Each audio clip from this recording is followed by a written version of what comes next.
commencer, je vais vous faire un mini résumé concernant notre vidéo précédente pour entamer le sujet de la dot.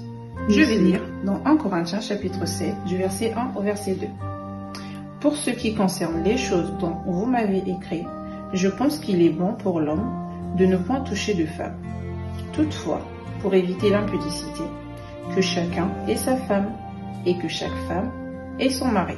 Le Seigneur nous fait comprendre que si vous ne pouvez pas vous contenir, ne péchez surtout pas avec l'impudicité, mais il est préférable de se marier pour éviter d'avoir de lourdes conséquences. Le mariage dont il s'agit, c'est la dot. Depuis la Genèse, Dieu a instauré le mariage et on peut le voir dans Genèse chapitre 2 à partir du verset 21. Je lis au nom de Jésus. Alors l'Éternel Dieu fit tomber un profond sommeil sur l'homme qui s'endormit. Il prit une de ses côtes et referma la chair à sa place.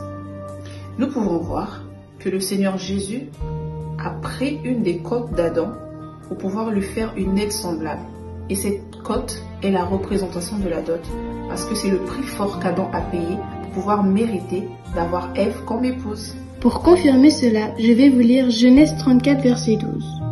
Je donnerai ce que vous me direz. Exigez-moi une forte dot et beaucoup de présents, et je donnerai ce que vous me direz. Mais accordez-moi pour femme la jeune fille. En fait, dans ce passage, le Seigneur veut nous faire comprendre que si un homme aime une femme, il doit la doter, tel que le Seigneur Jésus-Christ s'est donné en sacrifice, a donné sa vie pour nous. On peut le voir dans 1 Pierre 1, versets 19 à 20. Et oui mes frères et sœurs, le vrai mariage c'est la dot. Le mariage civil c'est seulement d'un point de vue administratif, ce n'est pas le mariage devant Dieu. Attention, c'est l'homme qui paye la dot, ce n'est pas la femme, car à aucun moment dans la Bible il est écrit que c'est la femme qui paye la dot. Sachez qu'il est encore plus important de savoir que lorsque vous vous mariez, vous ne pouvez plus vous séparer, parce que vous êtes la côte de quelqu'un.